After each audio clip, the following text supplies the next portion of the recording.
मवियाला 136 ते 145 आणि महायुतीला 129 ते 139 जागा मिळणार। इतरांचा आकडा 13 ते 23 पर्यंत जाण्याचा अंदाज।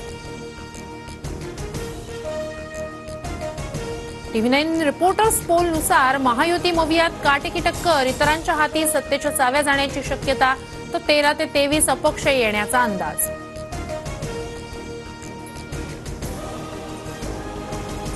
TV9 रिपोर्टर्स पोल नुसार भाजप 81 जागांसह सर्वात मोठा पक्ष, काँग्रेस 50 जागांसह दुसऱ्या क्रमांकाचा पक्ष होण्याची शक्यता, तर शिवसेना ठाकरे गटाला 44 जागांसह तिसरा क्रमांक।